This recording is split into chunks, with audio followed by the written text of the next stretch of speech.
Hello and welcome to Global Competencies and Beyond. My name is Rolland and My name's Sean Kritz. And we hope to give you an overview of the global competencies and what you can do with them in your classroom, the basics, and hopefully a little bit of advanced stuff for you to consider. So again, my name is Rolland and I'm the guy on the right. I'm Sean Kritz. I'm the guy on the left. I'm a guidance counselor or guidance teacher at Resurrection. And we're going to just sort of walk you through some information around global competencies.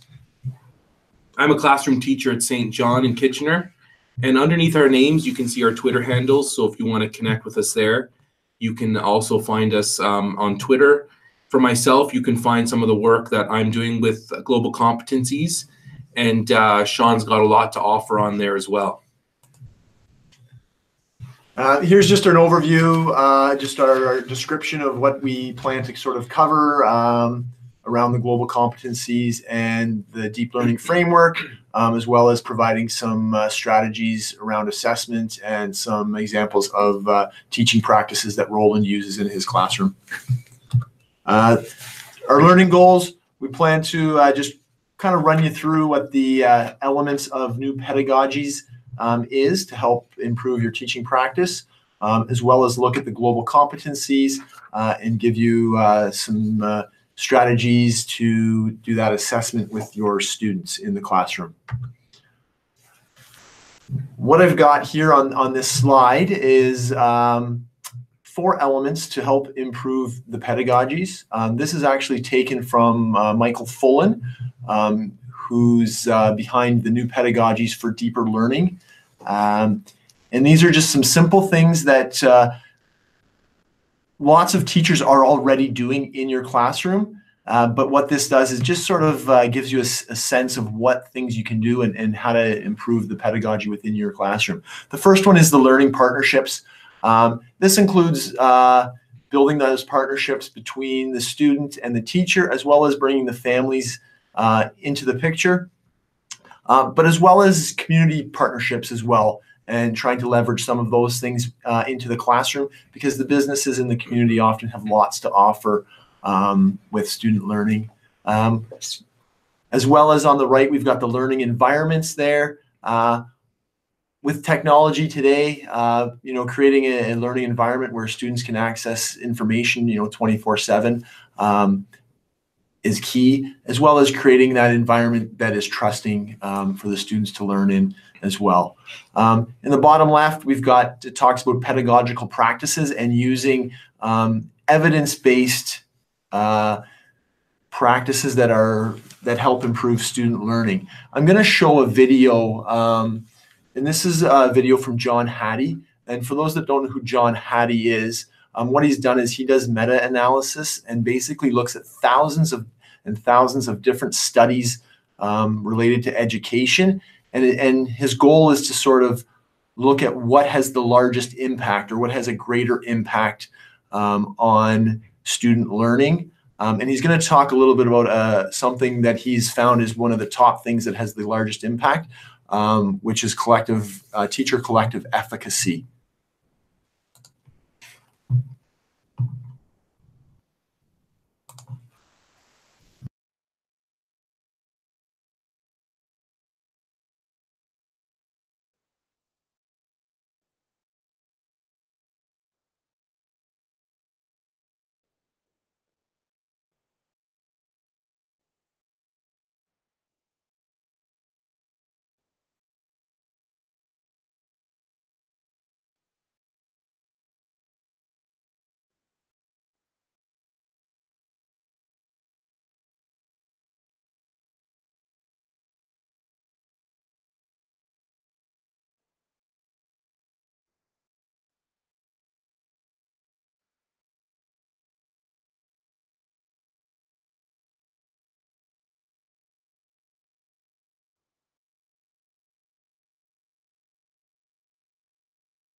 So I just want to jump in and explain that as Sean's providing you with this overview of the elements, it's important for you to remember, or not to worry in terms of how this plays out in the classroom, because what I'm going to do is, as we go through the presentation, I'm going to take you through some deep learning with the global competencies that my students have engaged in.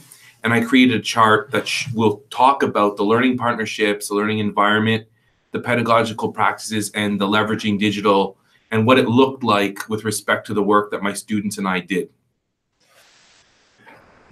So the last one I'm just going to speak about there is the leveraging digital, and that's sort of the driving force I feel behind the pedagogy within the classroom. In today's world, obviously students are very, very savvy with respect to anything technical and digital, and the thing to remember is just because it's technology doesn't mean you need to use it in the classroom. Always remember there needs to be some type of a purpose.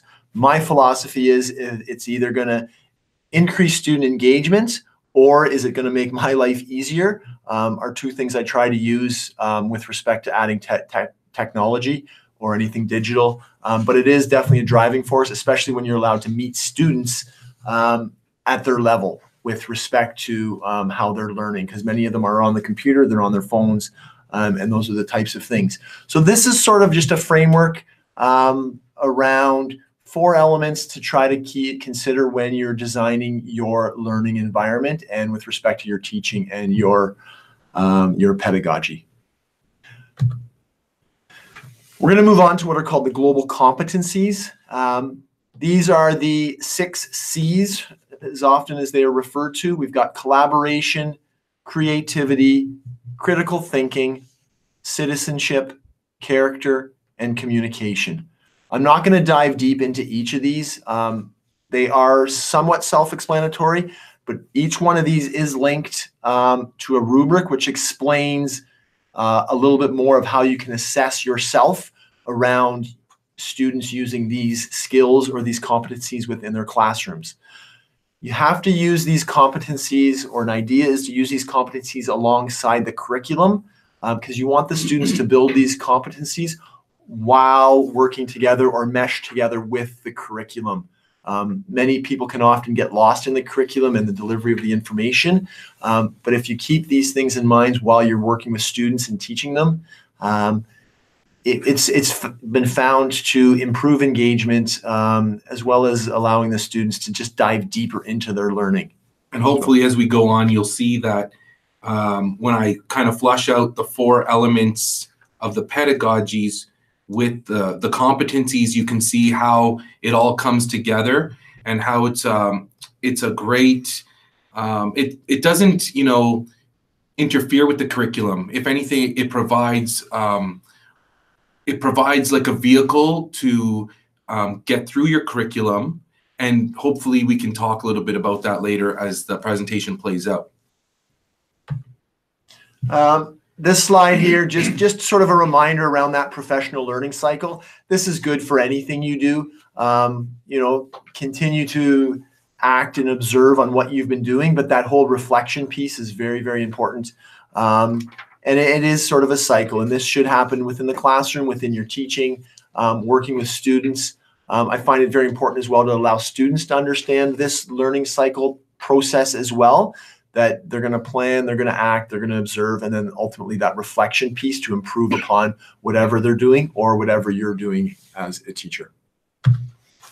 So part of my story with deep learning involves some really cool stuff, connecting with a teacher in Thunder Bay with his junior classroom and working through some really neat activities that we both kind of did together. And then eventually I was able to understand how I could connect the competencies and the deep learning to the work that we were doing. So I'm not going to give you, with this example, like a solid foundation. That'll come next. What I wanted to do here was provide you with the opportunity to kind of take a look into my classroom and get a feeling for where I was coming from and where I started. So last school year, I was working with this gentleman here. His name is Peter Cameron, and he's a teacher in Thunder Bay, and he teaches grade 5, grade 6 level. And also, I know Peter from my work on Twitter, and so him and I have been going back and forth a lot. We decided, well, he was doing an activity with this book here on the left called Paddle to the Sea.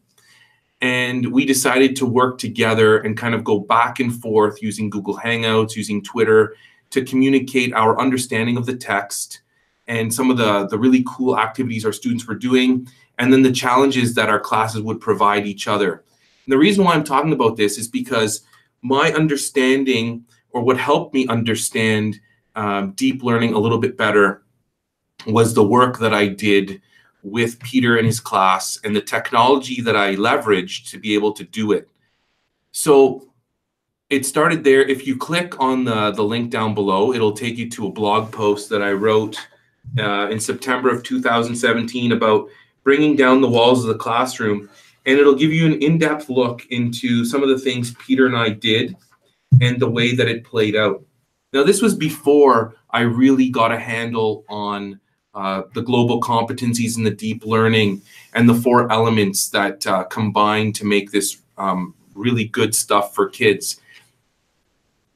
Up here in the top right-hand corner, this is where I guess you could say things start to get deep.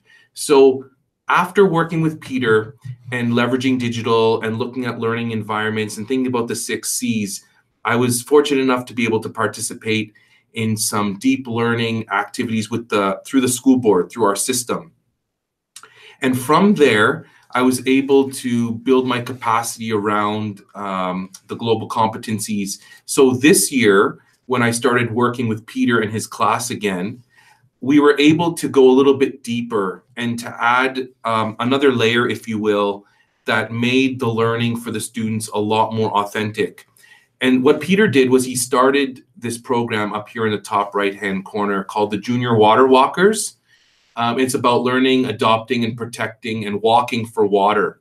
And so when I started this, talking to my students about what Mr. Cameron's class was doing, we were able to connect his work with water to one of the sustainable UN development goals, which is around protecting water. And so I wanted to give you a little bit of a flavor for, no matter where you start, as you build capacity, it will lead you in a direction where eventually you've got a really good understanding of how things work, and you can start to provide your students with opportunities that you wouldn't be able to provide them with before. So through my original work with Peter and Paddle to the Sea, it's grown into my students in Kitchener understanding why water is so important and kind of going deeper on how we can be junior water walkers, as Mr. Cameron's classes and many classes are throughout North America, and what we can do, how we can do our part in Kitchener. What I have here, the really cool thing about our presentation is a lot of the pictures and stuff are linked. So when you get your hands on the actual Google Slides, you can click on the pictures and most of them will take you to an artifact of our learning. So on this page, if you click on the sustainable goals, it'll take you to that page. If you click on Peter, it'll take you, I think, to his Twitter site or his website. Down here is the blog post I was talking to you about. Up here, the Junior Water Walkers is a blog post that Peter wrote. And then the tweet picture at the bottom here is my class getting the book Paddle to the Sea and sharing a little message with Peter's class about being excited to start our journey. So here you can see a little bit of leveraging digital. The activities we did involved collaboration, creativity, critical thinking. So what I wanted to do with this page is to just give you a feel for kind of where I came from and how I got started. So moving on then, this year, my students and I decided to go really deep in our learning and understanding of Advent. So our preparation for Christmas. And I might go back and forth between slides because this slide is an example of the artifacts that were created because of the partnership that we had. So Jen Joyce is a grade 5 intensive French teacher at Sir Edgar Bauer, and that's where I worked last year. So Jen and I used to work together As I taught grade 4 or 5, she taught grade 5. And our partnership continued this year in a digital format so that we could continue to work together, but also for my students and her students to go deeper in the teaching and the learning. And the Umbrella Project is something that my school is participating in this year. And we were also able to roll that into the work we were doing with respect to deep learning. So this is the story. I'm going to go to the next slide. All of these, I think, are linked. So if you want to check out what they're linked to, go for it. Okay, so let's start to add some meat to the bones that Sean talked about. Here, I've got our main question for my students was, what is Advent and how do we prepare for Christmas? So if we look at the 4 elements that Sean talked about before, learning partnerships, pedagogical practices, learning environment, and leveraging digital, what I did here was I mapped out what it would look like in my class with my students to have these 4 elements while we explored the question, what is Advent? So the learning partnerships, again, cultivated and connected with the grade 5 class, Jen's class in Waterloo. Our school principal helped us kick it off as he and the vice principal went around from class to class, reading to students and introducing the idea of Advent and preparation for Christmas. And then other classes within our school were also helped us out in partnership. In terms of pedagogical practices, as Sean was saying, we look for high yield strategies, good practice that helps the students learn and achieve. So what I've got here is, as the students work through the deep learning, their work was reinforced and recognized. And so, you know, I let them know that they were doing good things and kind of led them down the right road. They were given success criteria and objectives. They were given descriptive feedback. They worked cooperatively, and there was lots of practice and rehearsing because we were creating videos ultimately that we would be sharing with the other class. The learning environment, we leveraged that by mainly, I like to think of it as a digital learning environment more than the actual like classroom that we worked in. So for us, a really big thing that was working here was the use of social platforms like Twitter and YouTube, which allowed the students to be responsible and accountable for what they created, because it's posted on the internet for anybody and everybody to see. And so my students had a real audience there, and a lot of our learning was happening in those environments on Twitter and on YouTube. So it was important for my students to get a handle on that and know that it wasn't just for me or for them. All the stakeholders involved basically have unfettered access to our learning environment. So our videos are on YouTube, and so anybody can go there, and our Twitter account is open and anybody can go there. Now, I know that for some people, it might sound intimidating as I talk about, you know, our learning environment being YouTube and Twitter. It doesn't have to be that way. That's kind of been an evolution for me, and it's worked for me, and it's gotten my students really excited about the learning that we've gone through and gotten into. It's just one example. And then leveraging digital. So, you know, we were creating videos using my mobile device, publishing it to the internet gives the students and has given them a really great feeling of accomplishment and success, because they see the tangible artifact. And, you know, they're in grade 2 and 3, but they know what YouTube is. They know that it's a platform for a global audience. And so they're that's excited them a lot. They've been really into that. So hopefully you get an idea of, we had a question that we wanted to look into. What is Advent? How do we prepare for Christmas? And what I did was I mapped it out using the 4 elements for you that you can see here. And this is, you know, we're not even talking curriculum right now. We're just talking the 4 elements. And here I have the global competencies. Now, what you don't know is, or maybe you do, I don't know, but when Sean was talking about the 6 competencies, collaboration, creativity, critical thinking, citizenship, character, and communication, each one of those has a progression rubric attached to it. So let's say if we looked at collaboration, let's look at it right now. In the collaboration rubric, there's 4 or 5 different sub areas for collaboration. The one that I wanted to look at with my students was interpersonal and team related skills. So I purposely picked just one area of collaboration with respect to deep learning that I wanted my students to work on. So with respect to interpersonal and team-related skills, I wanted my students to be able to share responsibilities, listen to each other, negotiate and agree on goals, content, process design, and conclusion of their work. When I go to the next slide, we'll look at one of these progression rubrics so you can see what I'm talking about. But it's important not to be overwhelmed. And I certainly didn't overwhelm myself. I took one section from each of these 6 competencies, and that's what we focused on for the work that we did with Advent. So with creativity, it was leadership for action. With critical thinking, it was making connections and identifying patterns. With citizenship, it was understanding diverse values and worldviews. With character, it was about grit, tenacity, perseverance, and resilience, which falls right into place with a lot of the things that we're learning about with the Umbrella Project. And in communication, it was communication designed for particular audiences. Another important thing that I want to add before we get into looking at the progression rubrics and how you might assess this type of work is the connection that the global competencies have to the Catholic graduate expectations. We're all responsible for the Catholic graduate expectations, and I've heard a lot of my colleagues say, well, you know, why would we be doing global competencies? Like, we already have things in place. But what's important to know is that our graduate expectations are connected to the global competencies. So here Sean and I have mapped out what it looks like. The collaboration with the 6 C's is directly connected to what it means to be a collaborative contributor as a Catholic graduate. Communication, same thing. It's about effective communication.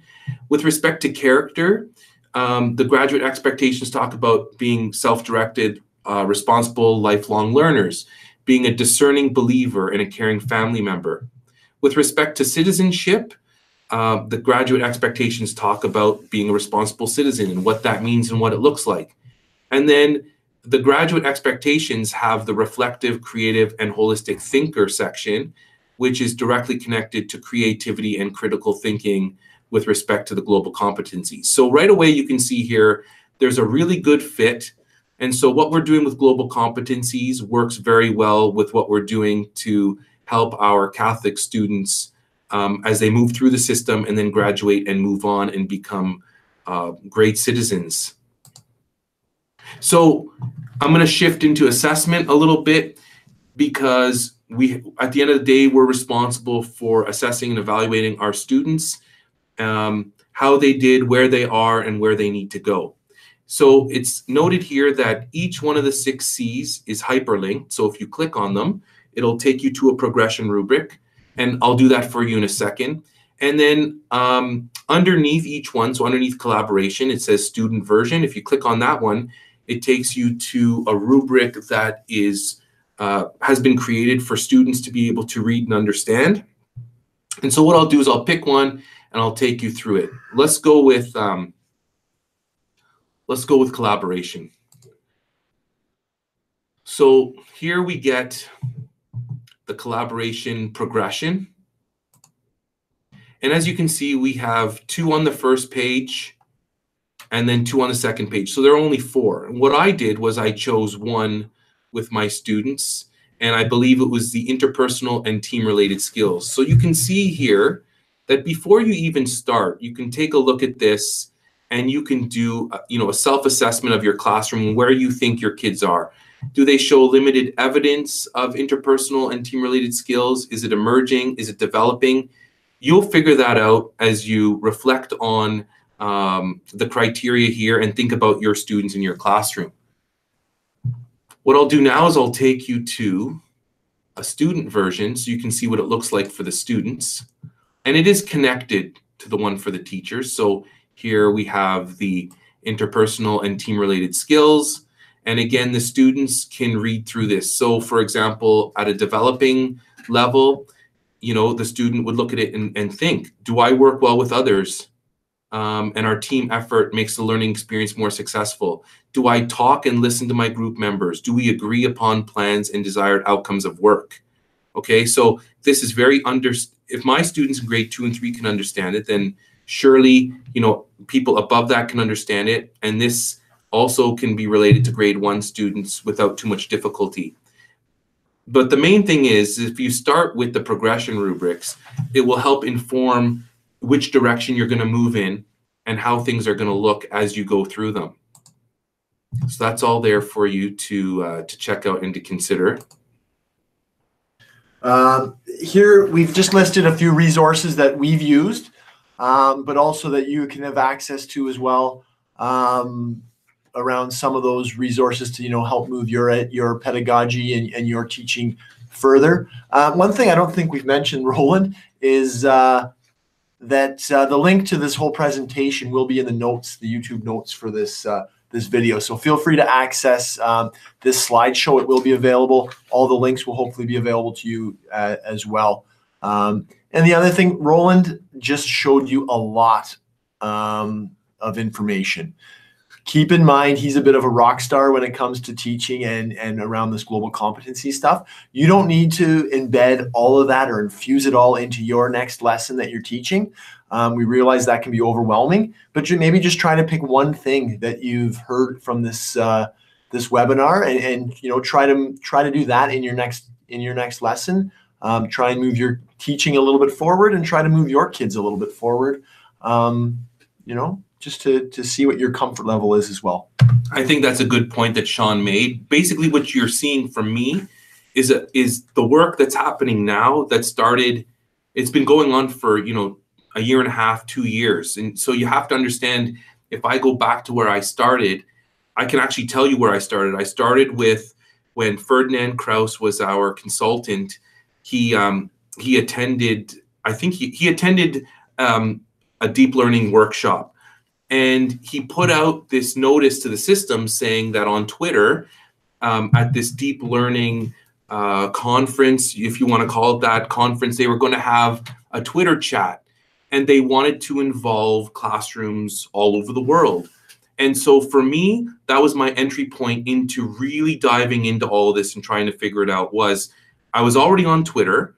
My class, we already had a Twitter account, and my students were familiar with Twitter and how to use it. So I thought, okay, well, let's look at this. So we read over a description that was given to us, and we prepared for it. We created a slideshow to then share with people all over the world to see what kind of learning and preparation we had done. So that's where I started. I literally started with now I know some of you might be thinking, well, I'm not on Twitter, and that's fine too, no problem.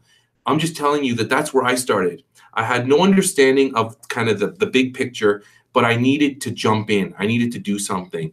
So I took the description that was given to me by Ferdinand, and then my students and I prepared something.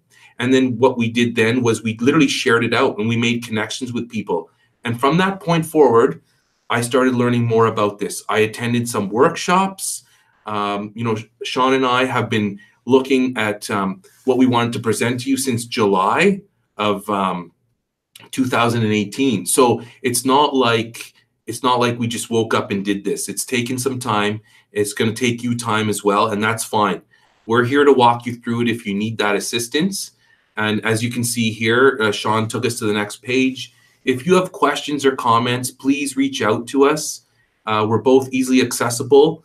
And like Sean said, I said a lot. And to me, it was really easy for me to say because it's what's happening in my classroom. And it's just kind of the way that we're operating right now in my classroom. But I could see for somebody else who's new to this, you might look at it and say, wow, that's a lot. That's a lot of work. It really isn't as much work as you think. And again, it's a progression. I've been working through it for a couple of years. And but at the beginning, it was very simple. And Sean and I both encourage you to start where you feel comfortable. You know, work through it. You'll have some successes and some failures, but you'll have some information, some data to help you move forward. Exactly. We just wanted to give a shout out to the next lifelong learning series is February 5th. You'll notice it's called Developing NPDL Competencies in Math, 5 to 7 p.m. At the boardroom at the board office. You can sign up on ERO, and just to give you a little bit more info around what that is, I think they're looking at showing you how to leverage technology using what's called Sphero, microbits, and 3D printer activities. And I think the main focus is on junior and intermediate divisions around some math strategies. So, if you're looking to develop your toolkit, then absolutely sign up for that webinar or that lifelong learning series on February 5th. Thanks a lot for taking the time to check out the webinar and to listen to Sean and I give you this overview of deep learning and the competencies. And we're looking forward to hopefully helping you out with your learning. Thanks a lot, everyone.